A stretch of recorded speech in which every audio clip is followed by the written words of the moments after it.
વલસાડમાં કોળી પટેલ સમાજનો ભવ્ય સન્માન સમારોહ 110 તેજસ્વી તારલાઓ સહિત અનેક પ્રતિભાઓનું સન્માન. વલસાડ ખાતે પટેલ સમાજ પ્રગતિ મંડળના નેજા હેઠળ કોળી પટેલ સમાજ દ્વારા એક ભવ્ય સન્માન સમારોહનું આયોજન કરવામાં આવ્યું હતું.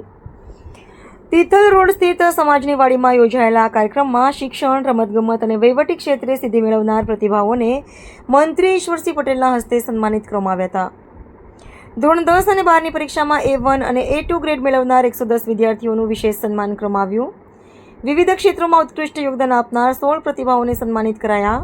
વાપી મહાનગરપાલિકાના પ્રથમ મેયર દક્ષાબેન પટેલ, વલસાડ જિલ્લા પંચાયતના પ્રથમ મહિલા કોળી પ્રમુખ હેતલબેન પટેલ અને તાલુકા પંચાયતના 12 સભ્યોનું અભિવાદન કરવામાં આવ્યું હતું. અંડર 19 વર્લ્ડ કપમાં પોતાની બોલિંગથી નામ રોશન કરનાર જુજવા ગામના ફાસ્ટ બોલર હેનિલ પટેલનું વિશેષ સન્માન કરાયું હતું. રાજ્યના પાણી પુરવઠા અને જળસંચય મંત્રી ઈશ્વરસિંહ પટેલે સમાજના ગૌરવશાળી ઇતિહાસને વાગોળતા જણાવ્યું હતું કે કોળી પટેલ સમાજનો ઇતિહાસ મહારાજા મનુ અને રાજા માંધાતા સાથે જોડાયેલો છે. આજે સમાજ વિકાસના પંથે છે, ત્યારે યુવાનોએ માત્ર ડોક્ટર કે એન્જિનિયર બનવા પૂરતું સીમિત ન રહેતા યુપીએસસી અને જીપીએસસી જેવી સ્પર્ધાત્મક પરીક્ષાઓ ક્રેક કરીને IAS, IPS બની દેશની સેવા કરવી જોઈએ. વલસાડ તાલુકા કોળી સમાજના પ્રમુખ અને ધારાસભ્ય ભરતભાઈ પટેલે મંડળની કામગીરી પર પ્રકાશ પાડતા જણાવ્યું કે સમાજ માત્ર સન્માન જ નહીં, પરંતુ સામાજિક ઉત્થાન માટે ગરબા મહોત્સવ, રક્તદાન શિબિર, શિષ્યવૃત્તિ વિતરણ અને સમૂહલગ્ન જેવા અનેકવિધ કાર્યક્રમો કરે છે. ખાસ કરીને સર્વજ્ઞાતિ સમૂહલગ્ન દ્વારા અત્યાર સુધીમાં 1370 દંપતીઓને નવું જીવન શરૂ કરવામાં મદદ કરવામાં આવી છે. આ કાર્યક્રમમાં વિવિધ ક્ષેત્રના અગ્રણીઓ જેવા કે ડોક્ટર અશોકભાઈ પટેલ, વિપિનભાઈ પટેલ, ડોક્ટર જયંત પટેલ અને અન્ય ઉદ્યોગપતિઓ તથા શિક્ષણવિદો ઉપસ્થિત રહ્યા હતા. કાર્યક્રમનું સફળ સંચાલન શશીભાઈ પટેલ અને યોગેશભાઈ પટેલે કર્યું હતું, જ્યારે આભાર વિધિ રામુભાઈ પટેલે કરી હતી. અશોકભાઈ લલ્લુભાઈ પટેલ, હું રોણવેલ ગામનો ખેડૂત છું અને છેલ્લા 36 વર્ષથી ઝેરમુક્ત ખેતી કરું છું અને 2021-22માં વલસાડ જિલ્લાનો 8મા પ્રોજેક્ટનો બેસ્ટ ફાર્મરનો એવોર્ડ મળ્યો છે અને અત્યારે 2025-26માં ગ્રીન ગ્લોબલ બ્રિગેડ વિજાપુર ધેરોલ ત્યાં રાજ્યપાલના હસ્તે વલસાડ જિલ્લાનો બેસ્ટ ફાર્મરનો એવોર્ડ મળ્યો છે, સન્માનિત કરવામાં આવ્યા છે. યશસ્વી શિરીષકુમાર પટેલ ધોરણ 10ની SSC બોર્ડની એક્ઝામમાં 97.5% અને 99.97% રેન્ક સાથે મારી શાળામાં અને જિલ્લામાં 3જા ક્રમે આવી છું. હું મારા માતા પિતા અને મારા શિક્ષકો જેમણે મને આટલી સારી રીતે શિક્ષણ આપ્યું તેમનો ખૂબ ખૂબ આભાર માનું છું. ધોરણ 11માં અભ્યાસ કરું છું.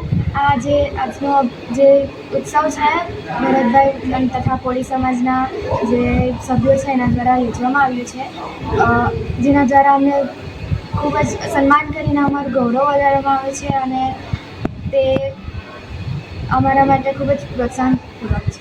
ખરેખર આજે જે વલસાડ તાલુકા કોળી પટેલ સમાજ દ્વારા આયોજિત જે ધોરણ 10 અને ધોરણ 12 અને વિશિષ્ટ રીતે શિક્ષણ ક્ષેત્રે કે અન્ય ક્ષેત્ર પણ જેણે વિશિષ્ટ સિદ્ધિ મેળવેલી છે એવા લગભગ આજે 150 વિદ્યાર્થીઓ અને વિશિષ્ટ સિદ્ધિવાળાના સન્માન આજે કાર્યક્રમ કોળી સમાજ દ્વારા કરવામાં આવી રહ્યો છે. અમારા સમાજ માટે ખરેખર ગૌરવની બાબત છે. સાથે સાથે અમે જિલ્લા પંચાયત અને તાલુકા પંચાયતમાં જિલ્લા પંચાયતના પ્રમુખ હેતલબેન બન્યા છે, તાલુકા પંચાયત પ્રમુખ કિશોરભાઈ બન્યા છે અને વાપી મહાનગરપાલિકાના પ્રમુખ દક્ષાબેન, બધા કોળી પટેલ છે. સાથે 9 તાલુકા પંચાયત સભ્યો છે. એટલે આવું પહેલી વાર આજે કોળી સમાજ માટે ગૌરવની બાબત બની છે. તો બધાનું આજે સન્માન કરવામાં આવ્યું છે. સાથે વિદ્યાર્થીઓને સાથે વિશિષ્ટ સિદ્ધિ મતલબ હેનિલ પટેલ જે ક્રિકેટમાં કોળી સમાજનું ગૌરવ વધાર્યું છે એનું પણ સન્માન કરવામાં આવ્યું છે.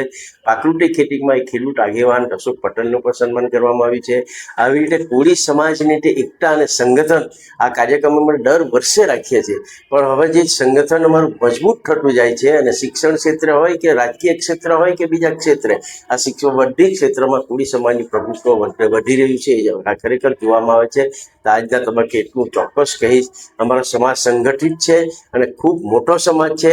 આજે આ ગુજરાત સરકારના કેબિનેટ રાજ્ય કક્ષાના મંત્રી ઈશ્વરસિંહભાઈ અમારા સમાજનું ગૌરવ છે એ પણ પધારીને સમાજને માર્ગદર્શન આપ્યું છે. એટલે અમારા માટે ખૂબ મોટી ગૌરવની બાબત છે અને આ સમાજ ખૂબ આગળ વધે એમાં સતત અમારા પ્રયત્નો છે અને આ સમાજના પ્લેટફોર્મ 50 વર્ષ પૂર્ણ થયા છે.